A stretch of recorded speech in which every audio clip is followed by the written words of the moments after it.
Welcome to the Real CP Show. I'm your host, CP.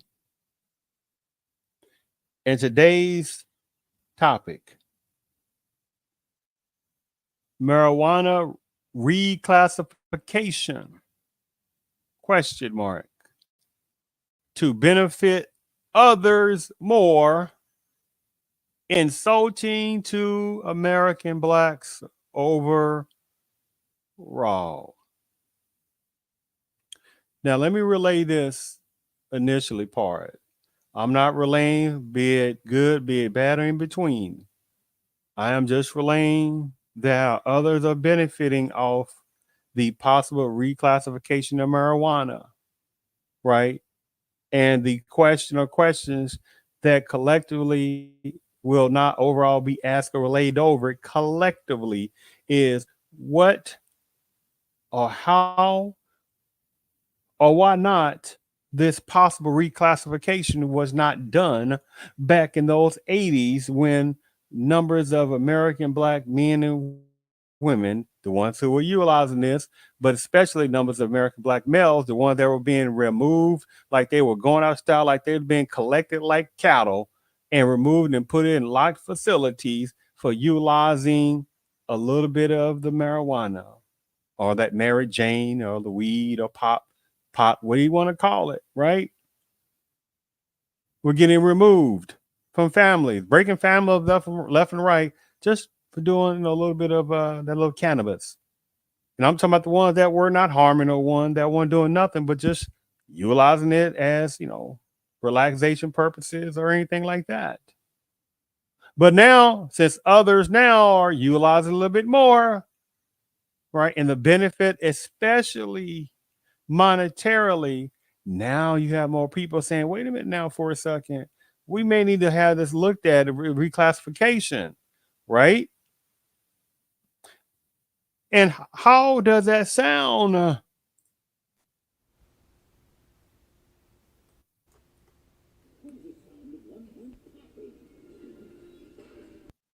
Yes, that's what it's like. Toward however multi means within American Blackism, when now you got people trying to think about reclassify, or let me relay this right now. They are not going to uh, possibly reclassify it. It is when they reclassify it on this situation. And again, how does it sound when, right? Where's all that sympathy that was not there in the 80s and parts of the 90s for American numbers of American black males, the ones who was getting removed from families, right? For utilizing a little bit of that little weed, right? Where's the sympathy for that? Getting locked up, right? Again, how does that sound? How does that sound?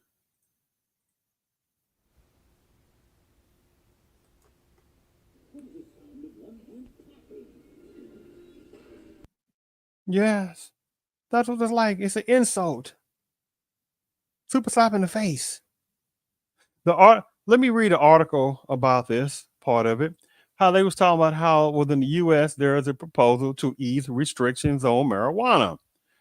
It talks about how this particular higher uh, end of the government uh, unveiled a historic proposal to ease restrictions on marijuana, a rule that, if enacted, would also enable more research on its medicinal purposes. The proposal first announced April to my last oh this year, excuse me, April this year, and today is May the 26th, 2024. So the proposal first announced in April of 2024 would reclassify cannabis from a so-called Schedule 1 drug to a Schedule 3. Schedule 1 drugs such as heroin are considered highly addictive with no medicinal benefits, while Schedule 3 drugs are considered to have a moderate to low potential for physical and psychological dependence. The U.S. Food and Drug Administration said it found some credible scientific support for the use of marijuana in the treatment of chronic pain, anorexia, related to a medical condition and nausea and vomiting. Additionally, no safety concerns were identified in the FDA's review that would indicate that medicinal use of marijuana poses unacceptably high safety risk, the proposal says. Talks about how President Joe Biden, a Democrat who's running for a re-election in November of this year, 2024, initiated a review of the drug's reclassification in 2022. It talks about how currently the drug falls under the DEA's class that includes heroin and LSD. It will be moved to a group that contains ketamine and Tylenol with codeine. Reclassifying marijuana represents a first step toward narrowing the chasm between state and federal cannabis laws. The drug is legal in some form in nearly 40 states. What did I say again? What about again the sympathy and the reclassification that should have been possibly done back in the 80s, 90s when the system was locking up numbers of American black males and some numbers of females, or black females.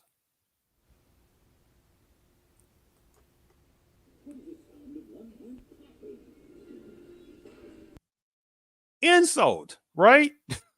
Now it's like, yeah, hey, we need to take a little look at this a little bit now. After some others now are utilizing it a little bit more, and there's a possibility to make some big time money off dispensing these kind of things. One of the last, I guess, few sentences of this, it talks about how while rescheduling the drug does not make it legal, it would open the doors to more research and medicinal use, help lead to potentially lighter criminal penalties, and increase investment in the cannabis sector. What about the uncalculable number of black males, American black males, again, that were removed from their families and friends and associates and wives and girlfriends and et cetera, for utilizing a little bit of the cannabis? But now again, you see that last few sentences, the drug is legal in some form in nearly 40 states, and they trying to narrow the chasm between state and federal cannabis laws, right? It would open the doors to more research and medical use, helps lead to potentially light criminal penalties, and increase investment in the cannabis sector. My goodness, what an insult. And before even the marijuana to even have been be in these Schedule 1 drugs, and you're talking about being up in there with LSD, right? Highly addicted LSD, been up there with crack cocaine is up there at Schedule 1 drugs. What an insult on that. But let me I'm gonna show you a video for a second too, because here's the thing about, again, especially in the 80s and parts of the 90s, when unfortunately certain numbers of American blacks were getting addicted to a certain type of situation, especially crack cocaine, some, and utilizing cannabis was getting a little bit more higher, and they start again locking American black men up, especially some black males, black women up left and right, like to go out of stock, because that was free labor right there. It was free systemic labor done on purpose on that, right? Let me play a video, but see, now present day, oh my goodness, people getting hooked on meth, right? Opioid addiction, and you don't hear nobody trying to lock them up left and right, do you? Nope, because there's not American black folks being addicted to those kind of things left and right. Now it's about sympathy for that. Just like on numbers of the marijuana thing, more personnel from predominantly culture and some other people are utilizing that a little bit more. But again, I'm not going to being addiction or not addiction. I'm not going to all that. I'm just relating. Well, not right this particular moment. I'm just relaying it is still an insult, because now, as more personnel are utilizing a little bit more, now it's more like sympathetic, like, we don't want to be locking people left and right, right? Because they don't want to be breaking families left and right because they utilize a little bit of cannabis. You see how that goes. But so it's like, where's that just say no, right? What about that just say no to them, right? But it wasn't no sympathy for American blacks. So let me go ahead and play this video on this. Many of you may be thinking, well, drugs don't concern me.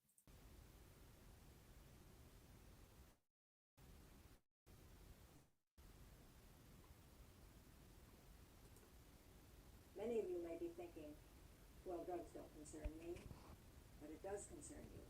It concerns us all because of the way it tears at our lives and because it's aimed at destroying the brightness and life of the sons and daughters of the United States. For 5 years, I've been traveling across the country, learning and listening, and one of the most hopeful signs I've seen is the building of an essential new awareness of how terrible and threatening drug abuse is to our society. This was one of the main purposes when I started, so of course it makes me happy that that's been accomplished. But each time I meet with someone new or receive another letter from a troubled person on drugs, I yearn to find a way to help share the message that cries out from them. As a parent, I'm especially concerned about what drugs are doing to young mothers and their newborn children. Listen to this news account from a hospital in Florida of a child born to a mother with a cocaine habit. Nearby, a baby named Paul lies motionless in an incubator, feeding tubes riddling his tiny body. He needs a respirator to breathe and a daily spinal tap to relieve fluid buildup on his brain. Only 1 month old, he's already suffered 2 strokes. Now you can see why drug abuse concerns every one of us, all the American family. Drugs steal away so much. They take and take until finally, every time a drug goes into a child, something else is forced out, like love and hope and trust and confidence. Drugs take away the dream from every child's heart and replace it with a nightmare. And it's time we in America stand up and replace those dreams. Each of us has to put our principles and consciences on the line, whether in social settings or in the workplace, to set forth solid standards and stick to them. There's no moral middle ground. Indifference is not an option. We want you to help us create an outspoken intolerance for drug use. For the sake of our children, I implore each of you to be unyielding and inflexible in your opposition to drugs. Our young people are helping us lead the way. Not long ago in Oakland, California, I was asked by a group of children what to do if they were offered drugs. And I answered, just say no.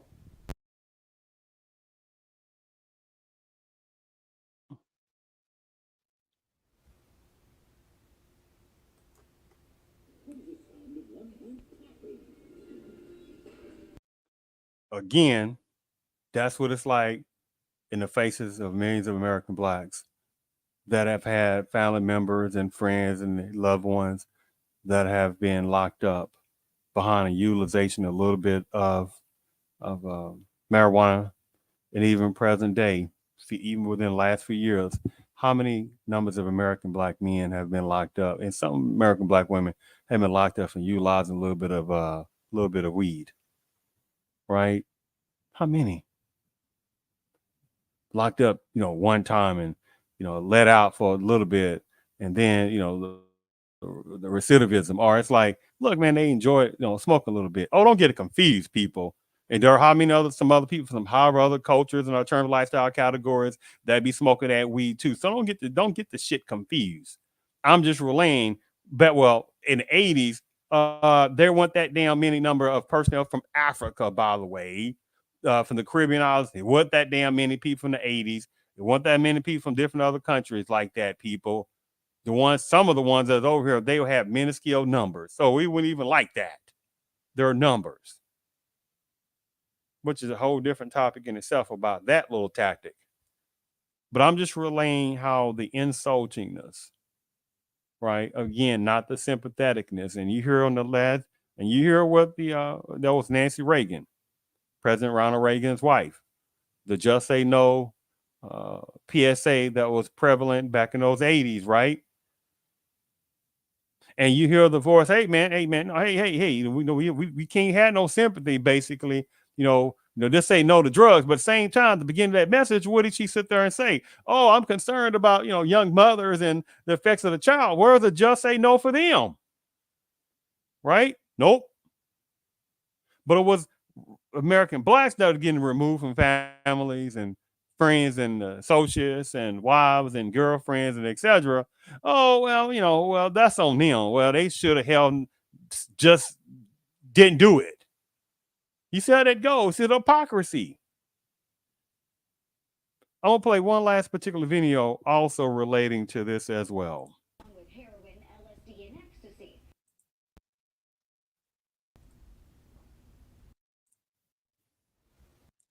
Oh, excuse me.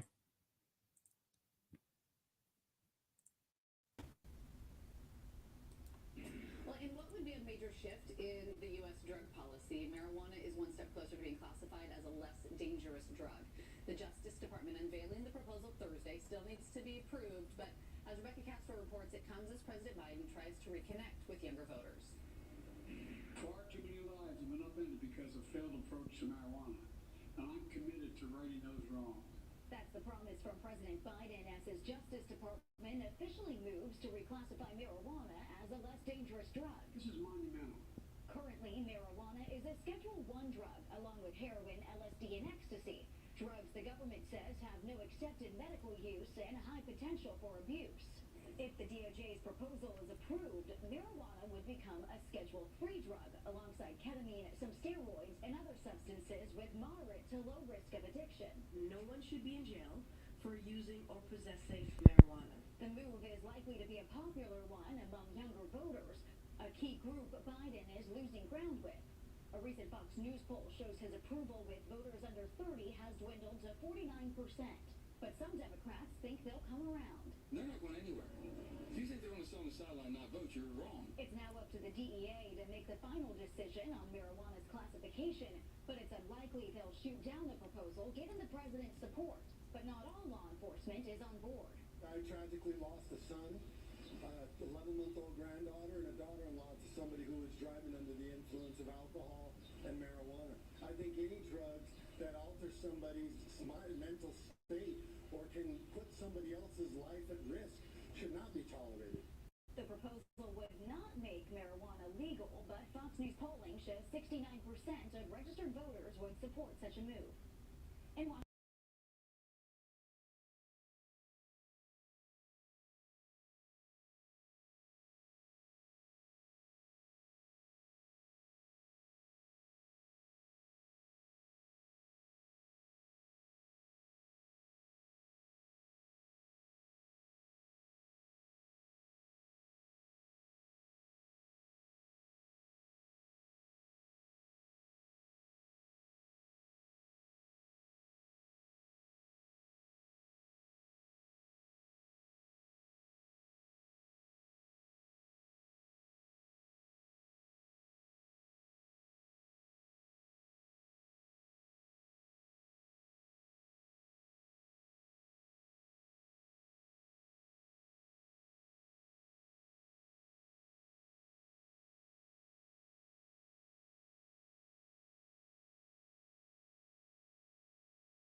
And here's the thing about it is that it's interesting. It's like that little white lie situation, right? Oh, 6% of people say, oh, please, the little white lie.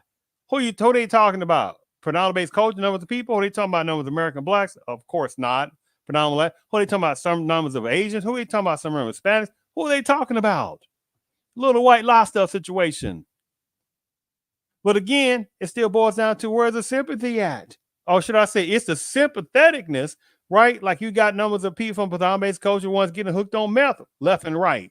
Now it's the epidemicness.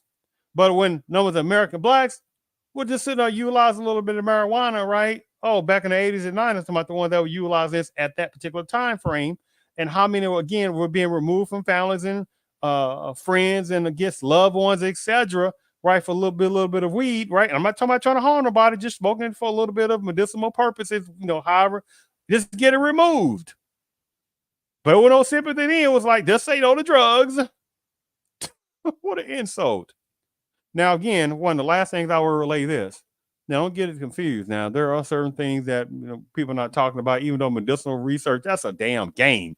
These people been doing this stuff for years, researching on medicinal purposes or pseudo medicinal purposes or marijuana. Man, that's some old ass damn news, right? Well, that's old news to some person now that that know a little bit about whatever it is and however it go.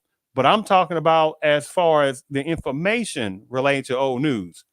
So they like they have not been doing that, but when it was affecting certain numbers of American blacks and they were being locked up for smoking a little bit of marijuana, they didn't care, right? Because it was free labor.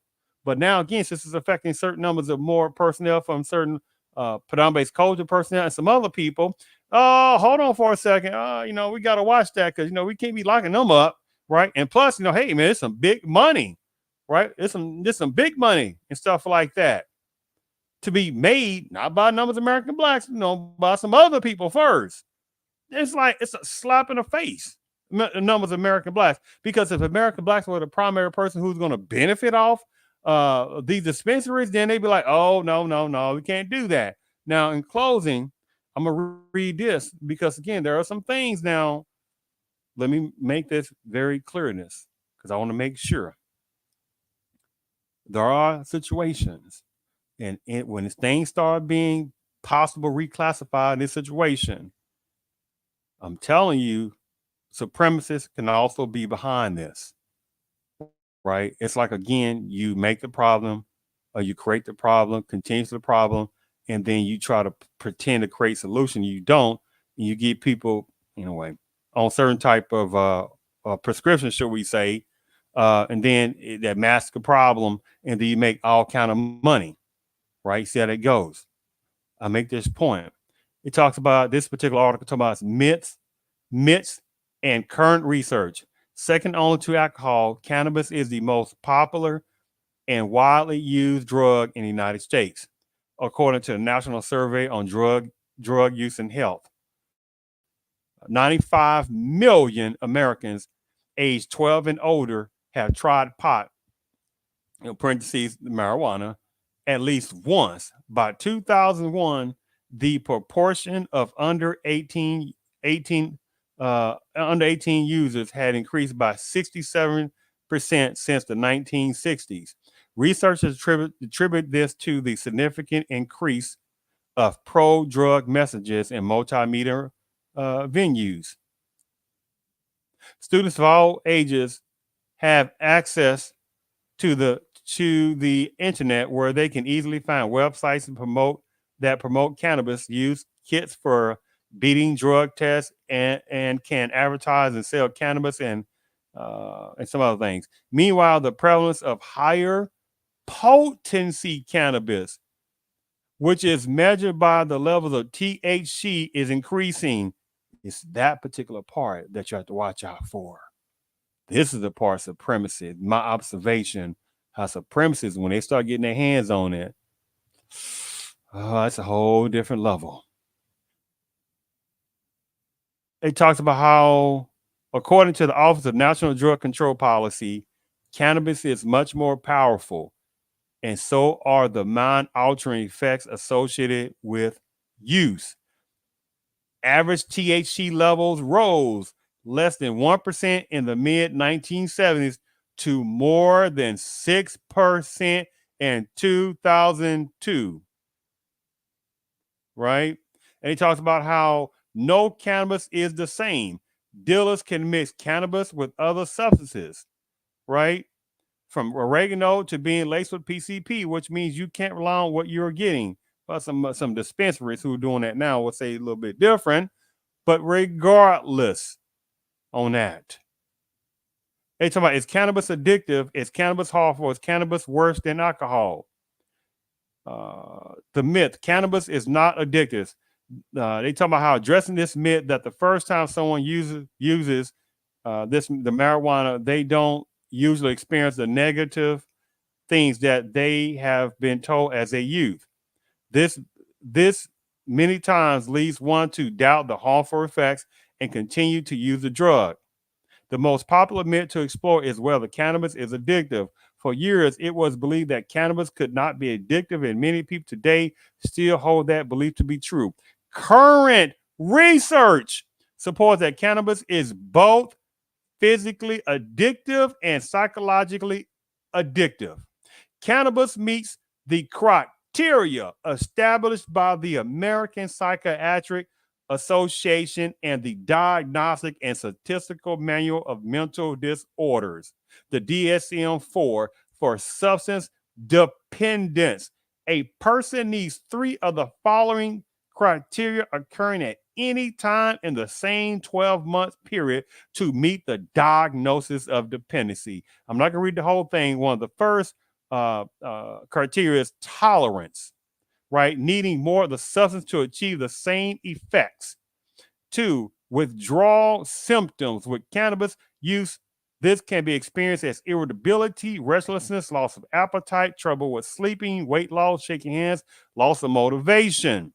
Some people have displayed increased verbal and physical aggression after 1 week of not using cannabis. Three, continuation of use despite the presence of adverse effects. A person continues to use even when they have hurt someone or themselves, have experienced suicidal ideation, relationship problems related to use. Three, giving up social, occupational, and recreational activities because of use of cannabis. Due to the progressive nature of these symptoms, the user does not recognize these changes despite comments and concerns of others. The individual may withdraw from family activities and hobbies in order to use the substance in private or to spend more time with substance use friends. Six, cannabis is taken in large amounts or over a longer period of time than intended. There is a persistent desire or unsuccessful efforts to cut down or control, or there is a persistent desire or unsuccessful efforts to cut down or control substance use.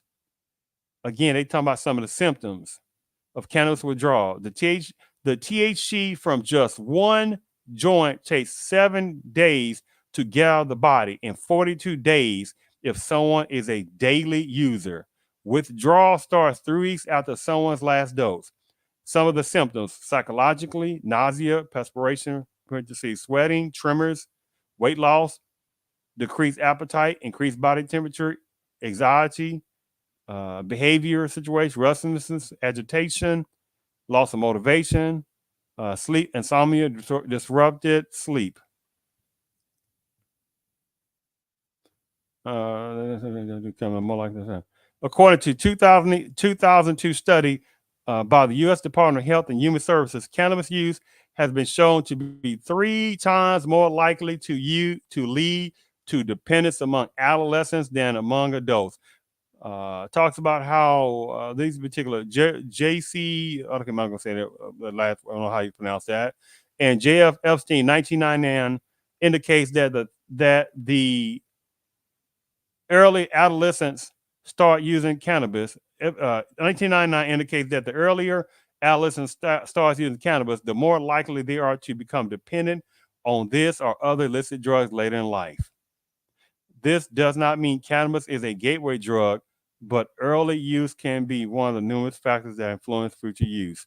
I'm sitting there saying, before I go ahead and close this topic down, is that when supremacists, who are the most awesome mental manipulation forces ever existed, when they start looking at different ways of trying to do things, and even though this is not going to benefit numbers of American blacks, but I'm saying the usage of those things in the 80s and piece of 90s, those THC levels in Harvard were, according to reading that, was not as probably hot as much as people